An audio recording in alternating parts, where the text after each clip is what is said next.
पाकिस्तानी नागरिकांना शोधून काढा आणि तात्काळ परत जातील याची खात्री करा, गृहमंत्री अमित शहांचे सर्व राज्यांच्या मुख्यमंत्र्यांना निर्देश। एरवी गजबजलेल्या बैसरांच्या विस्तीर्ण मैदानात शुकशुकाट। दहशतवादी हल्ला झालेल्या पहलगामच्या बैसरन व्हॅलीतून माझाचा ग्राउंड रिपोर्ट।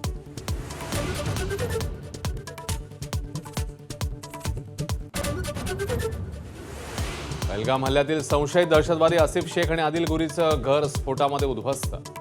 आसिफ आणि आदिल या दहशतवाद्यांच्या घरांची झडती घेताना संशयास्पद वस्तूंचा स्फोट। लष्कर प्रमुख जनरल उपेंद्र द्विवेदी जम्मू काश्मीर दौऱ्यावर। श्रीनगरमध्ये 15व्या कोर कमांडरनी लष्कर प्रमुखांना दिली सद्यस्थितीची माहिती। पहलगामलाही जाण्याची शक्यता। लोकसभेचे विरोधी पक्षनेते राहुल गांधींनी पहलगाममधल्या जखमींची घेतली भेट। पहलगामवासियांना संपूर्ण देश सोबत असल्याचा दिला विश्वास।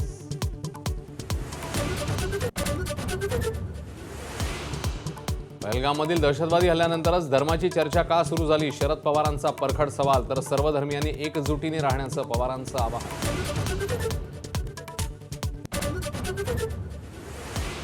स्वातंत्र्यवीर सावरकर बदनामी प्रकरणात राहुल गांधींना सुप्रीम कोर्टाचा दिलासा। समन्स कायम ठेवण्याचा अलाहाबाद हायकोर्टाचा आदेश स्थगित। यापुढे बेजबाबदार वक्तव्य कराल तर आम्ही स्वतःहून दखल घेऊ असाही दिला इशारा। स्वातंत्र्यवीर सावरकरांबद्दल अवमानकारक वक्तव्य करणाऱ्या राहुल गांधींना सुप्रीम कोर्टाची चपराक। राहुल गांधींनी आता तरी सावरकरांबद्दल बोलणं बंद करावं, मुख्यमंत्री फडणवीस यांचा घणाघात। पहलगाम हल्ल्याच्या निषेधार्थ नांदेड, अमरावती, मालेगावात बंद। दुकानं बंद ठेवून आणि पाकिस्तान मुर्दाबादच्या घोषणा देऊन व्यक्त केला संताप।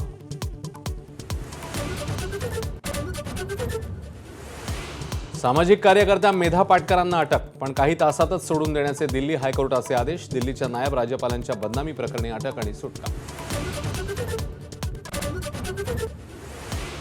बदलापुरातील अक्षय शिंदे चकमकीचा तपास तातडीने एसआयटीकडे सोपवा। मुंबई हायकोर्टाचा महाराष्ट्र पोलिसांना आदेश।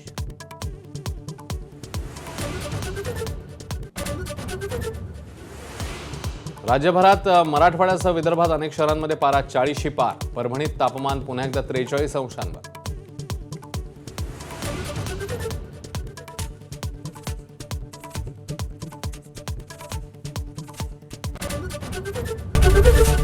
एबीपी माझा, उघडा डोळे बघा नीट।